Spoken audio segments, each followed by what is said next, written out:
ఇది అన్యాయం. అన్యాయం. ఇది కుట్రా కుట్రా. అయినా మీకు ఎక్కడ లేదండి? ఆపండి.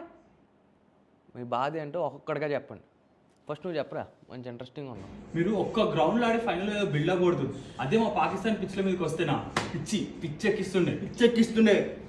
మాకు ఫ్లైట్ జర్నీలోనే 5-6 గంటల టైం అయిపోయింది. అదే టైం మేము ప్రాక్టీస్ పెట్టుంటే మేము కూడా ఫైనల్స్కి వచ్చేవాళ్ళం. ఒక్క నిమిషం మీరు ఉన్నట్టు ఎదర్రారు నువ్వు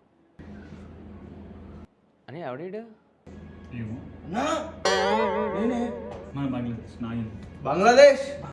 అరే నాయని, నీ బతుకు ఎప్పుడైనా ఫైనల్కి వచ్చారు నువ్వు? అందరి ముందు పరుగు పోయిందిగా. ఎదురు పాకిస్తాన్ మ్యాచ్లు కండక్ట్ చేసింది ఎవరు? నా పిచ్ రెడీ చేసింది ఎవరు? అన్నే. మీ దేశంలో ఒక మ్యాచ్ నెగ్గారు నువ్వు? మీ దేశంలోనే మీరు ఒక్క మ్యాచ్ కూడా నెగ్గలేదు కదరా. అండ్ సౌత్ ఆఫ్రికా, నీ బాధలో కొంచెం న్యాయం ఉందిరా, కానీ మొత్తం కాదు రోయ్. వాళ్ళ దేశం వెళ్ళి ఆడతాను ఒప్పుకున్నది ఎవరు? అంతసేపు జర్నీ చేయలేని తెలిసా తెలీదా? తెలుసు. షెడ్యూల్ చూసి ఒప్పుకున్నావా లేదా? మరి ఎందుకురా ఓడిపోతే బాధపడండి రా, మా మీద పడి ఏడవకండి. ఇప్పటికైనా నెక్స్ట్ వరల్డ్ కప్కి ప్రాక్టీస్ చేయండి, బాగా ఆడండి, ఒకే గ్రౌండ్లో ఆడదాం అందరం. ఓకే వెళ్ళండి.